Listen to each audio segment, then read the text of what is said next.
दोस्तों नमस्कार। कानपुर में दुर्दांत हिस्ट्री सीटर विकास दुबे द्वारा रात के अंधेरे में दुस्साहसिक वारदात करके हमारे 8 बहादुर पुलिसकर्मियों को ताबड़तोड़ गोलियां बरसाकर मौत के घाट उतार दिया गया। शहीद हुए पुलिसकर्मियों को श्रद्धांजलि। लेकिन इस जघन्य घटना ने प्रदेशवासियों को और देशवासियों को ये सोचने पर मजबूर कर दिया कि आखिर क्या कारण रहे कि इस दुर्दांत अपराधी का मनोबल इस कदर बढ़ा हुआ था कि उसने पुलिसकर्मियों पर भी हमला करने में कोई गुरेज नहीं किया। राजनीतिक विशेषज्ञ होने के नाते मैं आप सभी के मनों में उठ रहे इन प्रश्नों को निरुत्तरित करने का प्रयत्न इस वीडियो के मार्फत कर रहा हूं। ध्यान से सुनिएगा और ध्यान से देखिएगा। सबसे पहले मैं आपको ले चलता हूं अतीत की तरफ।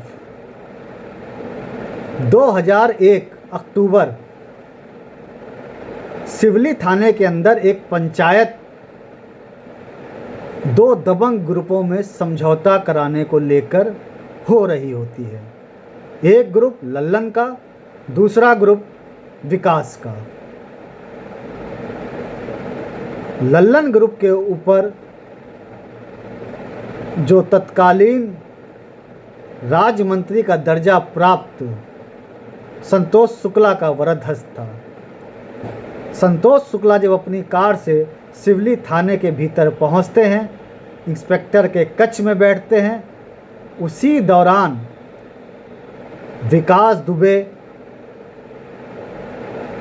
पुलिस कर्मियों के बीच में भरी पंचायत में राज्य मंत्री का दर्जा प्राप्त संतोष शुक्ला की हत्या कर देता है।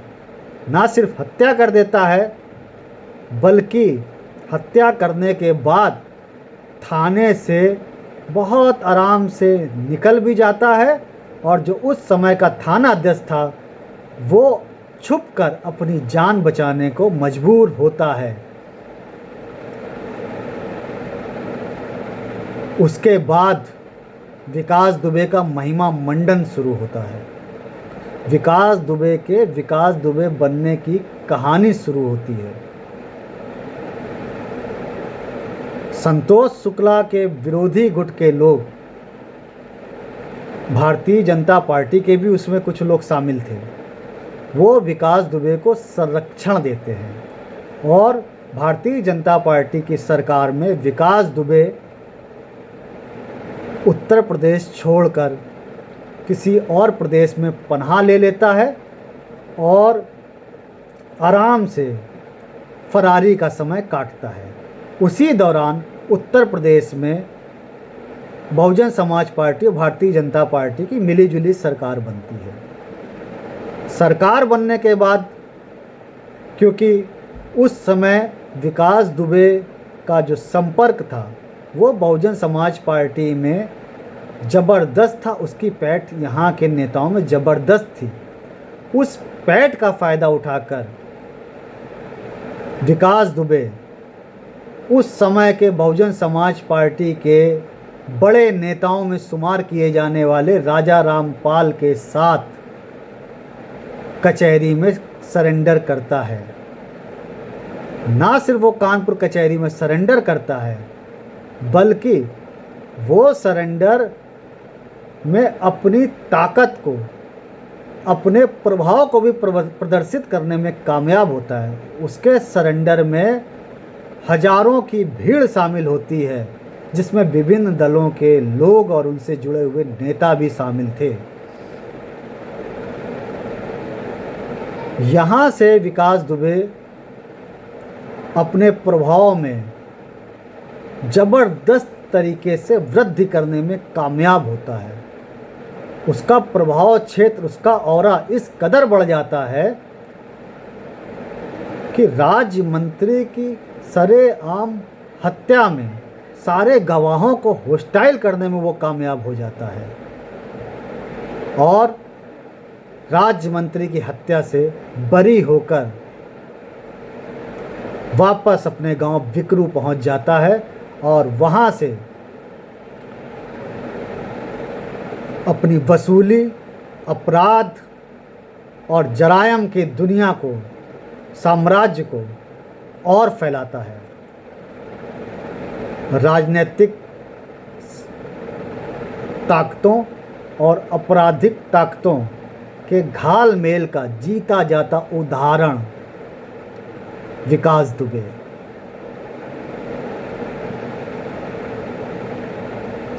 उसका प्रभाव इस कदर बढ़ जाता है कि चाहे लोकल चुनाव हो, चाहे विधानसभा का इलेक्शन हो और चाहे लोकसभा का इलेक्शन हो, किसी भी राजनीतिक दल का उम्मीदवार अगर उसको उस क्षेत्र के वोट चाहिए होते थे तो वो विकास दुबे के घर पर, उसके दरवाजे पर नतमस्तक हुए बगैर नहीं रह पाता था।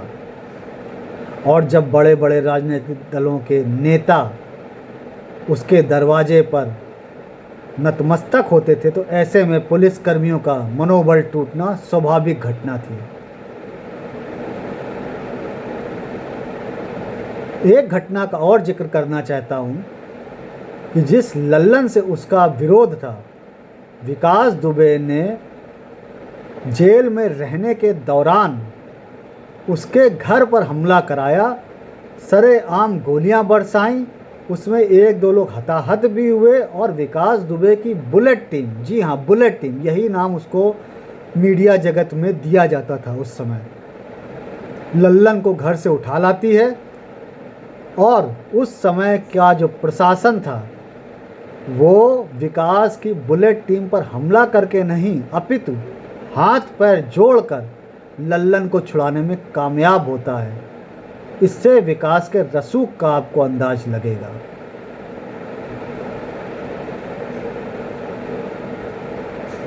ऐसा नहीं है कि ये रसूख बसपा की सरकार में ही था। अगस्त 2003 में बहुजन समाज पार्टी की सरकार चली गई, समाजवादी पार्टी की सरकार बन गई, लेकिन विकास के रसूख में कोई कमी नहीं आई। ये जो रात में ऑटोमेटिक हथियारों से उसने पुलिस कर्मियों पे गोली बरसाई है, ये यकायक उसने इकट्ठा कर लिया हो, ऐसा नहीं है। ऐसा भी नहीं है कि उसके गांव वाले विकास की प्रोटेक्शन में अचानक से रातों रात निकल आए थे। विकास ने अपने राजनीतिक संपर्कों की बदौलत ये विश्वास हासिल करा कि देखिए, जब मैं राज्य मंत्री की हत्या करके भी बाइज्जत बरी हो सकता हूँ तो मैं इतना बड़ा हो चुका हूँ कि मैं कुछ भी कर दूँ, मैं स्वयं भी बच जाऊँगा और जो मेरे साथी हैं उनका भी मैं बाल भी बांका नहीं होने दूंगा। और उसने अपने राजनीतिक संपर्कों का इस्तेमाल करके गांव वालों को लाइसेंस के, हथियारों के लाइसेंस भी दिलाए, उसमें वो कामयाब रहा। घटना हो चुकी है, निंदनीय है घटना, और साथ ही साथ मुझे ये विश्वास है कि उत्तर प्रदेश की जो हमारी योगी सरकार है वो उत्तर प्रदेश शासन को, पुलिस प्रशासन को चैलेंज करने वाले इस दुर्दांत हिस्ट्री सीटर को किसी भी हाल में बख्शेगी नहीं। गोली का जवाब गोली से ही देगी, लेकिन उसके बाद भी मैं सभी राजनीतिक दलों से ये निवेदन करूंगा, उनको आगाह करूंगा कि कृपया इस तरीके के दुर्दांत अपराधियों को संरक्षण देने से बचें, उनको महिमा मंडित करने का माध्यम बनने से बचें, जिससे भविष्य में कोई और विकास दुबे इस तरह की दुस्साहसिक घटना को अंजाम देने का साहस ना कर सके, इस तरह की दुस्साहसिक घटना की पुनरावृत्ति इस प्रदेश में ना हो सके। साथ ही साथ मैं उत्तर प्रदेश सरकार से ये मांग भी करूंगा कि इसकी भी वो जांच करें कि आखिर वो कौन से राजनीतिक लोग थे, वो कौन से सफ़ेदपोश लोग थे जो विकास की मदद करते रहे। वो कौन से उद्योगपति थे जो विकास के एक फ़ोन पर पैसा लेकर उसके चौखट पर पहुंचते रहे। उनकी भी जांच होना ज़रूरी है, और जो उसमें दोषी पाए जाएं, वो चाहे किसी भी दल से जुड़ा हुआ व्यक्ति हो, उसको भी सज़ा मिले, ये सुनिश्चित किया जाए, ताकि हमारे शहीद हुए जो पुलिसकर्मी हैं उनकी आत्मा को शांति मिल सके, वो ये देख सकें कि हमने जो शहादत दी है वो बेकार नहीं गई है। विकास दुबे भी मारा जा चुका है, और साथ ही साथ जो इस तरीके के लोग हैं जो अपराधियों को पनाह देते हैं, उनकी मदद करते हैं, वो एक पूरा काकस भी ध्वस्त किया जा चुका है। नमस्कार।